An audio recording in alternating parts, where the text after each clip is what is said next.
ஏதோ ஒரு வடிவத்துல மனிதர்களால நிறைவேற்ற முடியாத பட்சத்துல எங்கேயோ ஒரு இடத்துல மனிதர்கள் சோர்வு அடையும் போது யாராவது ஒரு இறையை தேடுறாங்க. இறை வடிவத்தில் இருக்கிற ஒரு குருமார்களையோ இவங்க இதனாலதான் தேடுறாங்க. எங்கேயாவது ஒரு இடத்துல எங்களுக்கு ஒரு ரிலீஃப் கிடைச்சிடாதான்னு. ஆனா அந்த தேடுதல், அந்த புரிதல் சரிதான். அந்த உணர்வுகளுக்கு மதிப்பளிச்சுதான் பிரபஞ்சம் ஏதோ ஒரு வடிவத்துல பல்வேறுபட்ட தோற்றங்கள்ல அது உதவுறதுக்கு தயாரா இருக்கு. இப்ப எங்களை பொறுத்தளவுக்கு ஒரு ஸ்டேஜுக்கு மேல நாங்க ஒரு சேஞ்ச் ஓவர் ஆகும். அந்த சேஞ்ச் ஓவர்ல அதுக்கப்புறம் ஒரு மனிதர்களுக்கு தேவையை பூர்த்தி பண்ணி கொடுத்துட முடியும். ரொம்ப தீவிரமா இனி வரும் காலகட்டத்தில் ஒரு ஸ்டேஜுக்கு மேல மனிதர்கள் தேவையை மட்டும் கொடுக்க தான் போறோம். ஆனா இந்த நுட்பமா இந்த மாதிரி தியானத்தை கொடுக்க முடியுமா, தியானத்தை பெற முடியுமா அப்படின்னா அதுல கொஞ்சம் டவுட் வந்துடும். அப்ப நீங்க தேவைகளை பெறறதுக்காக தான் நம்ம இத்தனை ஆண்டுகள் போராடி இருக்கிறோம். ஆனா மீண்டும் ஒருத்தர் கிடைக்கிறாருன்னா அது தேவையும் தாண்டி தேவையிலிருந்து விடுபடுறதோ இல்ல வேற ஏதாவது ஒரு செயல் செய்யணும்னு நினைக்கணும். நல்லா ஞாபகம் வச்சுக்கோங்க, டெலிபோனை கண்டுபிடிச்சவர் உங்க வீட்டுல இல்ல, கரண்டை கண்டுபிடிச்சவர் உங்க வீட்டுல இல்ல, நீங்களும் இல்ல. ஆனா என்னைக்காவது ஒரு நாள் உங்க பேர குழந்தையாச்சும் கண்டுபிடிக்கலாம்ல. அதுக்கு ஒரு முயற்சியை மேற்கொள்ளணும்னா இந்த சுண்டல் விற்கிற புத்தகத்தை வச்சுக்கலாம் நீங்க படிச்செல்லாம் உருவாக்க முடியாது. அதுக்கு இன்னும் வேற வடிவத்துக்குள்ள செயல்பாடுகள் தேவைப்படுது. நீங்க மாற்றங்கிறது நீங்க வேற மாதிரி பண்ணாதாங்க அது 3 தலைமுறை 4 தலைமுறை 5 தலைமுறை கழிச்சு கூட உங்க பேரோ உங்க பேரன்களோட பேரோ உங்க பிள்ளைங்களோட பேரோ அது பல பேருக்கு வெறும் பேரா இல்லாம பல பேருக்கு அது ஒரு முன் உதாரணமா செயல்பாடுகளுக்கு வரணும். அது தெரிஞ்சுக்கிறதுக்காக தான், நல்வழிப்படுத்துறதுக்காக தான் பெரியவங்க என்ன பண்ணாங்கன்னா இந்த தியானத்தை வகுத்து மக்கள் கையில கொடுத்தாங்க.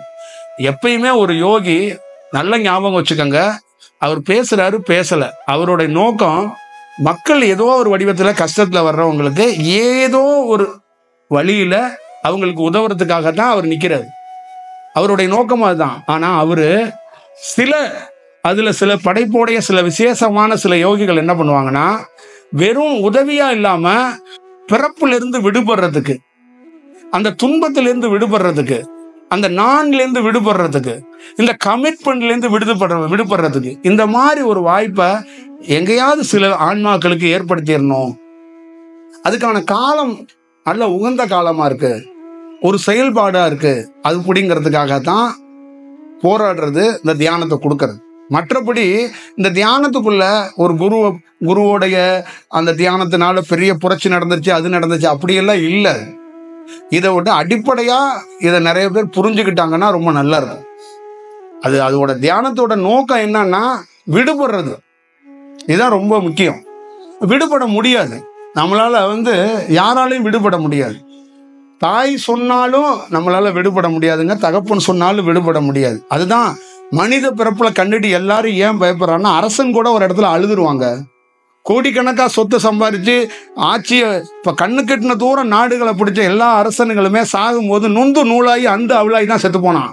சாகும்போது வெறுத்து போய் செத்தான். அதெல்லாம மன உளைச்சல்ல என்னத்துக்குடா போர் செஞ்சோம், எதுக்குடா இந்த குதிரை யானை இந்த படை கும்பிடல் இந்த மயில் இறகுல விசிறுனது இதெல்லாம் என்னடா அப்படின்னு ஒரு இடத்துல வெக்ஸாகி செத்தவன் மன்னன்லாம் இருக்கான். வேற மாதிரி ஒரு இந்த வாழ்க்கையோடைய கண்டுபிடிக்கவே முடியல. அவன் கடவுள்னா என்னடா, ஒரு உருவமா நம்மளும் வச்சு கும்பிடுறோம் போறோம், அதை கண்டுபிடிக்க முடியல. ஒரு காட்சியாவும் பார்க்க முடியல. புத்தகத்தை படிக்கிறான், பரவசத்தை அடைகிறான், கோயிலுக்கு வர்றான், கண்டுபிடிக்க முடியல. தன்னையும் கண்டுபிடிக்க முடியல, கடவுளையும் கண்டுபிடிக்க முடியல. அப்ப எவ்வளவு பெரிய சிரமமான ஒரு செயல் வடிவத்துக்குள்ள மனித பிறப்புல இருக்கு. அதுக்குள்ள ஒருத்தன் விடுதலை ஆகிறான், அது கிடைக்குது, அது கிடைக்கிறதுக்கு ஒருத்தன் ட்ரை பண்றான்னா அது பெரிய விஷயம். அதனால வாய்ப்பு இருந்தால், யாரையும் கட்டாயப்படுத்துறது இல்லை, வாய்ப்பு இருந்தா இந்த காலகட்டத்துல இது சொல்லுவாங்கல்ல, இந்த காலகட்டத்துல இது படிச்சனா உனக்கு உடனே வேலை கிடைக்கும்பாங்கல்ல, அந்த மாதிரி இந்த காலகட்டத்துல கொஞ்சம் தன்னை உணர்றதுக்கான வாய்ப்பு எப்படின்னா, எந்த யோகி மூலியமா பிரகாசமா ஆகல, வான்வெளியே பிரகாசமா இருக்கு.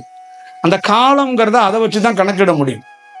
இப்ப உங்க குழந்தைக்கு கல்யாணத்துக்கெல்லாம் திசை வந்துருச்சுங்க பாருங்க, அதான் நாங்க திசை நீங்க சொல்றதான் நாங்க காலத்தோட அந்த ஆகாயத்தை கணக்கெடுத்து சொல்றது.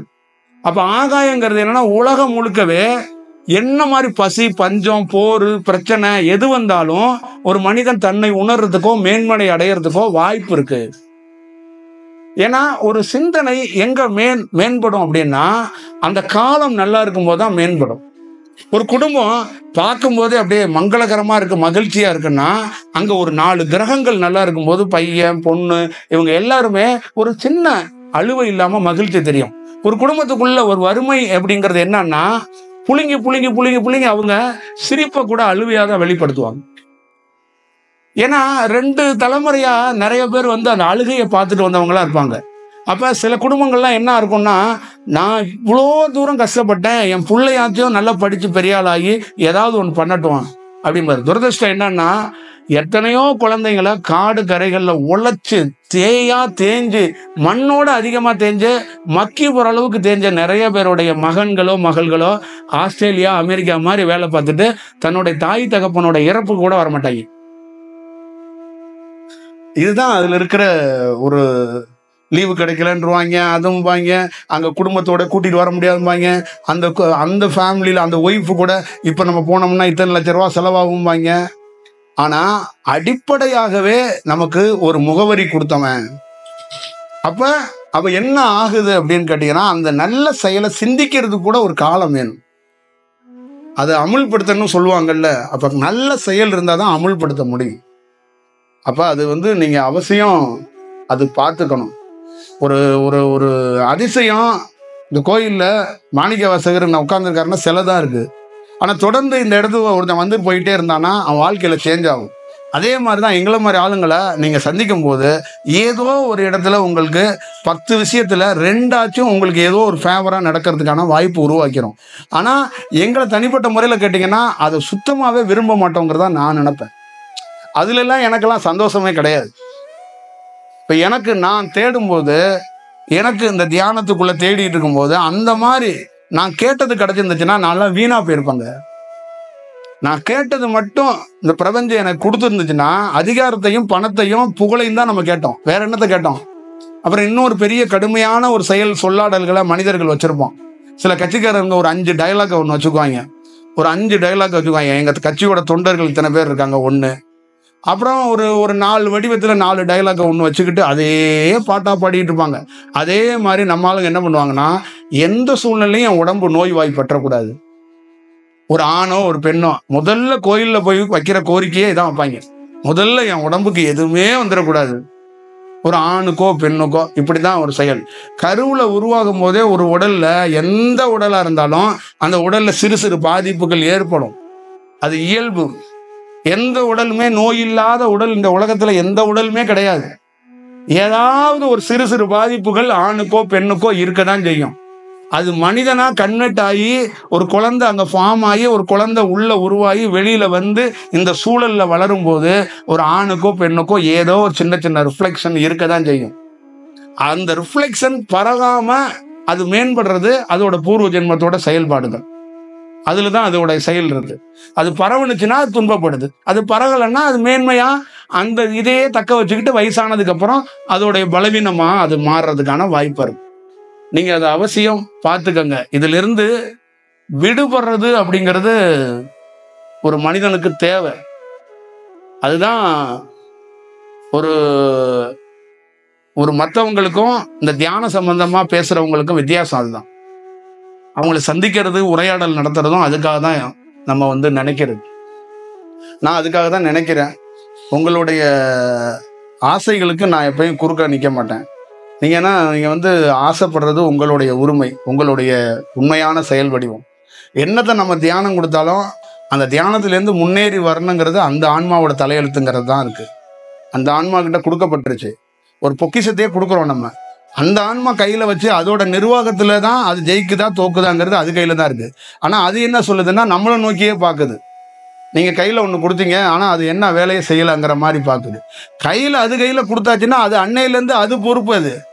அதுதான் பார்த்துக்கணும். ஒருத்தன் பொண்ணை கையில் பிடிச்சி கொடுக்குறோம், கல்யாணம் பண்ணி என் பொண்ணை பார்த்துக்கப்பான்னு 22 வருஷமாக வளர்த்த தாய் தந்தை கொடுத்துட்டு கண் கலங்கிட்டு வர்றான்.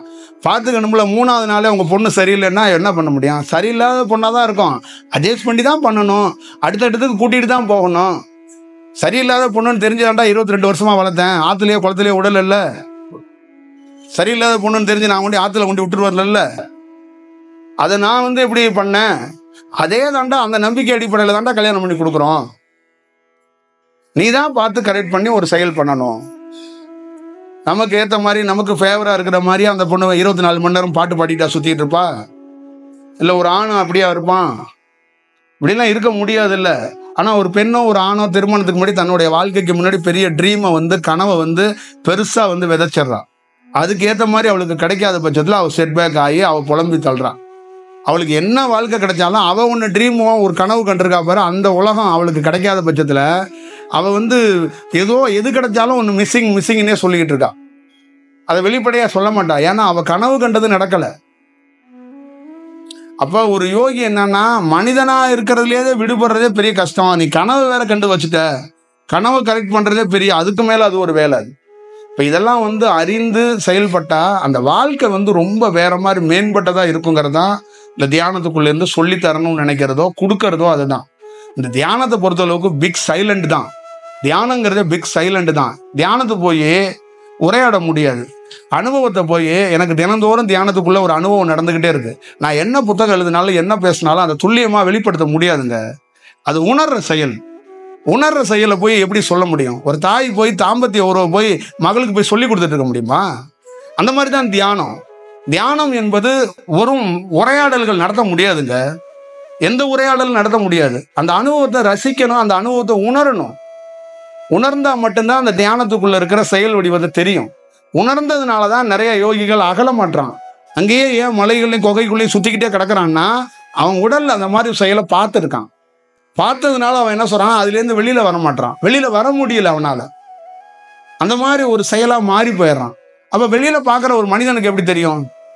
சுண்டல் விற்கிறவன் என்ன பார்த்து என்ன சொல்றான்னா, என்னங்க வேலையே இல்லாமல் சும்மா எங்கே போறீங்க, அங்கே போய் பேசுறீங்க, எங்கேயோ ஒரு இடத்துல தங்குறீங்க, அப்படியே சுற்றிட்டு இருக்கீங்க, நானாச்சும் வர்றேன், ஒரு நாளைக்கு சுண்டல் விற்கிறேன், எடுத்துட்டு வர்றேன், பல மக்களை சந்திக்கிறேன், 500 ரூபா 1000 ரூபா வீட்டுக்கு 1000 ரூபா கொண்டு போறேன், நீங்க என்ன அப்படியே இருந்தீங்கன்னா என்ன அர்த்தம் அப்படிங்கிறான். இப்போ அவனை பொறுத்த அளவுக்கு அவன் விஷயத்தை ரசிக்கிறான், அவன் விஷயத்தை பார்க்கறான். ஏன் விஷயத்தை அவன் ஸ்டடி பண்ணவே இல்லை. அவனை பொறுத்த அளவுக்கு அவன் ரொம்ப மேம்பட்ட நிலையில் இருக்கிறதாகவே அவன் ஃபீல் பண்றான். இந்த தியானமோ இதுக்குள்ள இருக்கிற செயல்பாடோ தெரியல. அவன் என்ன சொல்றான்னா, எப்படி ஒரு மனிதர் சும்மா இருக்கலாம், 500 ரூபா 1000 ரூபா சம்பாதிக்கணும்ல, சும்மா உட்கார்ந்தா எப்படி அப்படின்னு அவன் நினைக்கிறான். இது இது இது இந்த வித்தியாசத்தை நீங்க பாத்துக்கங்க. இப்படிதான் உலகம் முழுக்க நீங்க ஒரு குருவை உருகுறீங்க, கண்ணீர் விடுறீங்க, பக்கத்து வீட்டுல இருக்கிறவன் என்னங்க குருவாது கிருவாது அங்கிட்டு ஓரமா போங்க அப்படிங்கிறான். அவன் பாயிண்ட் ஆஃப் இருந்து அந்த குருவை பார்க்கிற விதம் வேறையா இருக்கு, நீங்க பார்க்கிற விதம் வேறையா இருக்கு, அவன் பார்க்கிற விதம் வேறையா இருக்கு. இதுக்கு காரணம் என்னவா இருக்கும்னு நீங்க நினைக்கிறீங்க? மனித அறிவு. அவங்க எல்லாம் கிடையாது, மனித அறிவு தான். மனித செயலை வச்சு நீங்க செயல்பட்டா அப்படிதான். கடவுளே நேரடியா வந்தாலும் மாணிக்க வாசகர் இங்க வந்துடுறாரு, நீங்க கண்டுபிடிச்சிருவீங்களா? அவருக்கு என்ன குறியீடு நீங்க என்ன வச்சு கண்டுபிடிப்பீங்க? அவரை இப்ப வந்துடுறாருங்க, எதை வச்சு இவர் தான் மாணிக்க வாசகர்னு நீங்க கண்டுபிடிப்பீங்க? உங்கள்கிட்ட என்ன டூல் இருக்கு, என்ன செயல் இருக்கு, எதை வச்சு கண்டுபிடிப்பீங்க? அவர் பாம்பு சுத்திட்டு வரணும், இல்லைன்னா லைட்டிங் கிட்டிங் ஏதாவது மின்னிக்கிட்டு வந்தாதான் நீங்க கண்டுபிடிப்பீங்க. சாதாரணமா ஒரு அழுக்கு உடையில கேவலமா நிக்கிறாருன்னு வச்சுங்க, அவர் நீங்க கண்டுபிடிச்சிருவீங்களா? அவருக்கு அங்கீகாரம் பண்ணிடுவீங்களா? உங்ககிட்ட ஒருவேளை சோறு கொடுங்க அப்படின்னா ஓரமா நின்றுவீங்க. கண்டுபிடிக்க முடியாது.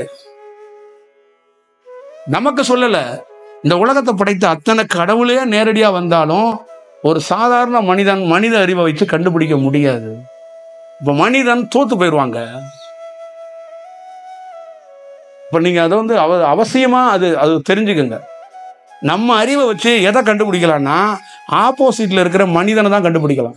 இவர் நல்லவரா கெட்டவரான்னு நீங்க சொல்லலாம், ஆனா கடவுளை கண்டுபிடிக்க முடியாது. அப்படி கண்டுபிடிச்சிருந்தா 140 கோடி மக்களும் மேம்பட்ட நிலையில இந்தியாவில் இருந்திருப்பான். ராமான்னு ஓடுறான், கிருஷ்ணான்னு ஓடுறான், சிவன் ஓடுறான், பார்வதினு ஓடுறான், எவனும் கண்டுபிடிக்கலங்க. ஓடுறான் உடியாரான், ஓடுறான் உடியாரான், இவ்வளவுதான். கண்டுபிடிக்கல எவனும். மனிதனை கண்டுபிடிச்சிருவான், இவர் திருடன், இவர் நல்லவர், இவர் கெட்டவர் அப்படின்னு வேணா கண்டுபிடிப்பான். இறைவனை கண்டுபிடிக்க முடியாது. ஒரு யோகி எப்படி இறைவனை போய் கண்டுபிடிக்கிறான்? வெறும் மனித உடலா இருக்கிறவங்க போய் எப்படிங்க வான் கலக்க முடியும்? நீங்களே சொல்லுங்க. இப்ப நீங்க இருக்கிறீங்க, நீங்க போய் வான் கலந்துருவீங்களா? எப்படி கலக்க முடியும்? அந்த ஃபார்முலா மாறினாதானே கலக்கவே முடியும். அப்ப அதுக்கு எவ்வளவு பெரிய வேலை இருக்கு. முடிஞ்ச அளவுக்கு நம்ம என்ன சொல்ல வரோம்னா, நல்ல புரிதலோட நீங்க ஒரு செயல்பாடுகளுக்குள்ள வாங்கங்கிறதா நம்மளுடைய செயலா சொல்றோம். ஒரு ஸ்டேஜில் காலம் என்ன பண்ணுதுன்னா, மாறாதவங்களை நம்ம போய் மாற்ற ட்ரை பண்ண முடியாது. முடிஞ்ச அளவுக்கு ட்ரை பண்ணுறோம். முடியாத பட்சத்தில் என்ன பண்ணுவோம், அவங்களுக்கு ஃபேவரட்டானது பட்டுப்புடவை, அவங்க வீட்டுக்கு தேவையான குழந்தைங்களுக்கு படிப்போ வீடோ எந்த ரூபத்திலேயே ஏதோ ஒரு வடிவத்தில் ஆசீர்வாதம் பண்ணி இறைவன் கொடுத்துக்கிட்டு தான் இருக்கிறான், கொடுக்க தான் போகிறான். அது கிடைச்சிரும். என்னை பொறுத்தளவுக்கு அது ஏதோ ஒரு வடிவத்தில் கிடைச்சிரும். அதில் குறை இருக்காது. ஆனால் அதை தாண்டி ஒன்று இருக்கு, அதுதான் வேணும். அதை தாண்டி ஒன்று இருக்கிறத பேசுறதுக்காக தான் நம்ம உட்காந்துருக்கோம். அவ்வளோதான் விஷயம். நான் தான் சொல்லிட்டேன், அருணகிரியோட உடல் கெட்டு போச்சு. ஆனா தியானம் பண்ணி ஜெயிச்சாரா இல்லையா? அப்ப தியானத்துக்குள்ள என்னன்னா, கெட்டு போன உடலை வச்சியும் மேம்பட முடியும். இது ரெஃபரன்ஸ் இருக்கு. இப்ப நான் அடிப்படையா கெட்டு போய் தாங்க வெளியில வந்தேன். சொல்லுவாங்கல்ல, கெட்டு போன பொண்ணை யாருப்பா கல்யாணம் பண்ணிக்குவான்னு. நான்லாம் அப்படியே கருப்பு கரசியா கண்ணகி மாதிரிலாம் வெளில வரலங்க. கெட்டு போய் ஊருக்கு வெளியில குப்பையில தூக்கி எரிஞ்ச பொருள் அது மாறப்பட்டது. அப்ப எனக்கு என்னன்னா, என் ஞானம் எப்படி தெரியுமா எனக்கெல்லாம் வந்துச்சு, கெட்டு போயிட்டோம். நம்ம கெட்டு போயிட்டோம்னா என்னன்னா, ஊருக்கு அடங்குறது இல்லை, வீட்டுக்கு அடங்குறது இல்லை. ஒரு வரமுறை இருக்குல்ல, வரமுறையில எந்த ஆங்கில நிப்பாட்டினாலும் நம்ம நிற்க மாட்டோம், எந்த செயல்பாடுக்குள்ளேயும் இருக்க மாட்டோம். இந்த உலகத்துல எல்லா லிஸ்ட்லையும் நமக்குள்ள அங்கங்க சின்ன சின்ன தவறுகளை செஞ்சு வச்சிருப்போம். அப்போ ஒரு இடத்துக்குள்ள எல்லாரும் நகைப்பு மாதிரி நம்மளை பார்க்குறாங்க. அப்ப கைவிடப்படுறாங்க. அப்ப நமக்கு என்ன ஆகுதுன்னா, நம்ம பலமாக இருக்கிற வரைக்கும் அவங்க பலவீனமாக நினைச்சது எல்லாத்தையும் பிளஸ்ஸா நின்றுக்கிட்டே, நான் நிக்கிறேன்டா என்னடா பண்ண முடியும் ஒன்னாலும் நினைச்சுக்கிட்டே இருந்தேன். நான் ஒரு இடத்துல கீழே விழுந்துட்டேன். விழுந்தோடனே சவுண்ட் அதிகமாயிருச்சு. இப்ப ஒட்டுமொத்தமான நம்மளுடைய பலவீனத்தை இவங்க நகைப்பு சிரிக்க ஆரம்பிச்சிட்டாங்க. அப்ப இது அவ்வளவுதான், இது குப்பைக்கு போக வேண்டிய பொருள் தான், இது தேராது அப்படின்ட்டாங்க. அப்ப உறவினர்கள் என்ன பண்ணிட்டாங்க, கூட இருக்கிறவங்க என்ன பண்ணிட்டாங்கன்னா, இது டெஃபினட்டா இது தேராது, இது போஸ்ட்மார்டம் கூட பண்ண முடியாது, இந்த பொருள் இது கெட்டுருச்சு இந்த பொருள். அப்ப தூக்கி எறியும் போது ஒரே ஒரு ஆப்ஷன் எனக்கு என் லைஃப்ல எனக்கு தோணுது, நம்ம தோத்துட்டோம், நம்ம லைஃப்ல எல்லாத்துலேருந்து விட்டுட்டு வந்துட்டோம். கடைசி ஆப்ஷனு கடவுள்னு ஒருத்தன் இருக்கிறானா இல்லையா, அதை பயன்படுத்தி நம்ம ஏதாவது ப்ரூவ் பண்ண முடியுமா, மேம்பட முடியுமா, ஒரு லாஸ்ட் ஆப்ஷனை பயன்படுத்தி பார்ப்போம் அப்படின்னு தான் இந்த ஞானத்தை தேவை. அதுதான் நம்ம வாழ்க்கையில பெரிய விஷயம். அப்ப நல்லா ஞாபகம் வச்சுக்கோங்க, தியானம் பண்ண வரும்போது உடல் ஆரோக்கியத்தோட, நல்ல செல்ல செழிப்போட, சந்தோஷத்தோடலாம் வரல, தோல்வியோட தூக்கி எறியப்பட்டு மருத்துவத்தாலையும் பெரிய செட்பேக் ஆகி எல்லா செயலையும் கைவிடப்பட்டு ஒரு இடத்துல கீழே விழுகும் போது லைஃபே இல்லை, ஒருத்தனுக்கு ஆப்ஷனே கிடையாது, இவன்லாம் அவ்வளோதான், இவன் வாழ்க்கை முடிஞ்சிருச்சு. இப்போ எனக்கு செத்துட்டேன் அப்படின்னு சர்டிஃபிகேட் கவர்மெண்ட்ல கொடுக்கல, ஆஸ்பத்திரியில் இவங்க எல்லாரும் சேர்ந்து ஒப்பாரி வைக்கல, கண்ணீர் அஞ்சலி போஸ்ட் ஓட்டல, கொல்லி வைக்கல, மண்ணள்ளி போடலை, பாக்கி செய்யாமே எல்லா வேலையும் செஞ்சுட்டாங்க. அவ்வளோதான், அது செஞ்சதுக்கு சமந்தான் அப்படிங்கிற மாதிரி ரியாக்ஷன்லாம் கொடுத்துட்டாங்க. அப்போ அந்த இடத்துக்குள்ள இதை மீட்டு எடுக்கிறதுக்கு யாருமே இல்லை. அப்போ ஒரே வழி, லாஸ்ட் ஆப்ஷன், ஞானத்தை தேடி பார்ப்போன்னா சில ஜீவ சமாதியோ சில மனிதர்களோ ஞான மார்க்கத்தில் இருக்கிறவங்கள தேட தொடங்கினேன். அப்போ லைஃப்பில் ஒரு சின்ன துளிர் விட ஆரம்பிச்சிச்சு. அப்போ லைஃப்பில் ஒரு பெரிய திருப்பு முனை எது ஏற்பட்டுச்சுன்னா, நமக்கு சில மனித உடலில் இருக்கிற சில ஞானம் பெற்றவர்கள் நமக்கு ஒரு திருப்பு முனையை ஏற்படுத்தினாங்க. அவங்க கிட்டேருந்து அடுத்த திருப்பு முனை எங்கே ஏற்பட்டுச்சுன்னா திருவண்ணாமலை. அந்த திருவண்ணாமலை நம்ம வாழ்க்கையில் மிகப்பெரிய திருப்பு முனையை ஏற்படுத்துனுச்சு. அந்த இனிஷியல் ஸ்டேஜில் ஒரு நம்பிக்கை கிடைச்சி வந்துருவோம் அப்படிங்கிற ஒரு செயலை ஏற்படுத்துச்சு. அப்போ ஒரு மனிதனுடைய ஒட்டுமொத்தமான போக்கையும் வாழ்க்கையோடைய பிரகாசத்தையும் நம்பகத்தன்மையான நம்ம மிஸ் ஆக மாட்டோம் அப்படிங்கிற ஒரு உறுதி ராமகிருஷ்ணரும் விவேகானந்தருடைய புத்தகத்து மூலியமாக கிடைச்சிச்சு. அப்போ அந்த இடத்துக்குள்ள இருந்து அன்னைக்கு ஆரம்பித்த லைஃப் இன்னைய வரைக்கும் லைஃப்பில் நம்ம மற்றவங்களோட வேற வடிவத்துக்குள்ள மாற போறோம்னு நிச்சயமா ராமகிருஷ்ணர் விவேகானந்தரோட புத்தகம் கையில படிச்சு என் உடலுக்குள்ள ஒரு பருவ மாற்றம் அடையிறத நானே பார்த்தேன். என் உடல்ல ஒரு சேஞ்சை பார்த்தோன்னே எனக்குள்ள வந்த அந்த நம்பிக்கை அதுதான் என்னுடைய ஒட்டுமொத்தமாகவும் மாத்தினுச்சு. அப்ப நான் உங்ககிட்ட சொல்றது என்னன்னா, உடல் நல்லா இருக்கிற உடலோட தியானம் பண்றது பிளஸ், ஆனா கெட்டுப்போன உடலையும் நல்ல செயலுக்கு மாத்துறது தான் இந்த தியானத்தோட விஷயம். ஆனா அதுக்கு சாதாரண வெறும் குரு மட்டும் பத்தாது, நம்மளுடைய வலிமை இருக்கணும். இப்ப என்ன, இவ்வளோ உறவுகள் புறக்கணிச்சிட்டாங்க, என் வீட்லையும் புறக்கணிச்சிட்டாங்க, அப்ப நான் எங்கேயும் போக முடியாது. அப்ப எவனே தெரியாத ஒருத்தன்ட்ட 100 ரூபா கடன் வாங்கிக்கிட்டு ஒரு கோயிலுக்கு போறது ஒருத்தருக்கு போவேன். அப்ப நான் ஒரு ஸ்டேஜ்ல தனிமைப்படுத்தப்பட்டு இந்த ஊரை விட்டு ஒதுக்கி வச்சான்னு சொன்னாங்கல்ல, அந்த மாதிரி தான் என்னுடைய வாழ்க்கையை தொடங்கினேன். அப்ப ஒரு ஸ்டேஜ் வர்ற வரைக்கும் அதை மீட்டு வர்ற வரைக்கும் எதுக்குள்ளேயும் டிஸ்கஷனுக்குள்ளேயே போக மாட்டேன். உறவுக்குள்ள, உறவோட செயலுக்குள்ள நிறைய ஃபங்க்ஷன் வந்தா கூட நிறைய பேரோட டிஸ்கஷன் கிடையாது. ஏன்னா நம்ம என்ன சாவலையா அவன் வந்திருக்கானே அப்படிங்கிற மாதிரி தான் இருக்கும். இது உண்மைங்க, பொய் கிடையாது. இது உண்மையான நிதர்சனமான நான் உண்மையை சொல்றேன். அப்போ ஒரு ஸ்டேஜ் வரைக்கும் எனக்குள்ளேயே நான் என்னை பலவீனப்படுத்தாம என்னை நம்பிக்கையை ஏற்படுத்தி வச்சுக்கிட்டேன். அப்ப தெரியாத ஒரு முகம் கூட எனக்கு நிறைய உதவுனாங்க, தெரிஞ்ச முகம் உதவல. அப்ப அந்த இடத்துக்குள்ள இருந்தா மீண்டு வந்து ஒரு புது வாழ்க்கைய, ஒரு புது பரிணாமத்துக்குள்ள நின்னேன். அப்ப எனக்குள்ள பெரிய விஷயம் என்னன்னு கேட்டீங்கன்னா, அந்த மாதிரி ஒரு செட்பேக்கை சந்திக்கலைன்னா இந்த மாதிரி ஒரு விஷயத்த நான் அனுபவிச்சிருக்க மாட்டேன். அப்போ உங்களுக்குள்ளேயும் அதுதான். ஒரு கணவன் மனைவியா இருக்கிறீங்க, மனைவி கொஞ்சம் வேற மாதிரி தன்மையில இருக்கிறாங்க, கணவன் வேற மாதிரி தன்மையில இருக்கிறாங்க. இதுக்கு கோர்ட்டு தீர்வு கொடுக்காது, இதுக்கு சட்டம் தீர்வு கொடுக்காது. இதுக்கு ஒரே தீர்வு, ஒருத்தன் அவனுடைய உடல்ல இருக்கிற தியானத்துல நல்ல தன்மையில ஒரு மனைவிக்கோ குழந்தைக்கோ அவனால தீர்வு கொடுத்துட முடியுங்கிறதான் என்னுடைய சொந்த அனுபவத்திலேருந்து நான் சொல்றேன். அப்ப கெட்டு போன பொருளை ஒரு செழிப்பமான ஒரு நல்ல தன்மையில இந்த மரம் பற்றும் அப்படின்னா கூட அந்த மரத்தை துளுக்க வைக்க முடியும். எத்தனையோ யோகி பட்ட மரத்துல உட்காந்து தியானம் பண்ணி மரத்தையே பெருசா உருவாக்கி இருக்கிறான். புதுக்கோட்டைக்கு பக்கத்துல போய் ஒரு மரம் போனீங்கன்னா தாண்டி மரம்னு ஒரு மரம் இருக்கு, அதுக்குள்ளேயே ஒருத்தர் உட்காந்து பல நாள் தியானம் பண்ணி பட்ட மரத்தையே பெரிய மரமா ஆக்கி விட்டுட்டு வந்துட்டான். இது வெறும் வார்த்தையா அப்படி எடுக்க கூடாது, இது உண்மை. இப்ப நான் அந்த மாதிரி செட்பேக்ல இருந்து அந்த மாதிரி இருந்த வடிவத்துல இருந்துதான் வேற வடிவத்துக்கு மாறுறேன். இப்ப 100 ரூபா இல்ல, நம்மளால எதையும் செய்ய முடியும். இப்ப கூப்பிட்டா 50 100 உறவினர்கள் வந்துருவாங்க. அப்ப எப்படி வந்திருக்கோம் நீங்க பாருங்க. அப்ப இல்லைன்னா ஒரு பிள்ளையோட வாழ்க்கை என்னாச்சு? ஒரு தாய் 10 மாசம் கஷ்டப்பட்டு என்னையும் உருவாக்கி இருக்கிறாள். அப்ப நான் அன்னைக்கே அவங்களுடைய அந்த அவமான பேச்செல்லாம் கேட்டு செத்து போயிருந்தானாவோ இல்லை எங்கேயாவது போயிருந்தானாவோ என்ன ஆகும் வாழ்க்கை? அப்ப அதுக்கு ஒரு தீர்வு என்ன?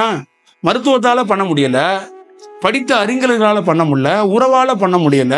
அப்ப இந்த கண்ணுக்கு தெரியாத இந்த தியானம் ஒருத்தனை அந்த பலவீனத்தை எடுத்துச்சு, ஒரு நம்பிக்கையை ஏற்படுத்தினுச்சு. நம்பிக்கை எனக்கு இருந்தா தானே நான் முதல்ல நடப்பேன், நான் முதல்ல உருவாக முடியும். இப்ப ஒரு மரம் மாதிரி வந்துருச்சு, 10 பேர் நிழலுக்கு நிக்கிறதுக்கான வாய்ப்பை உருவாக்கி இருக்கு. அதுதான் எல்லார் வாழ்க்கைக்குள்ளேயும் நிகழணும்னு நினைக்கிறோம், இதைதான் பேசுறோம்.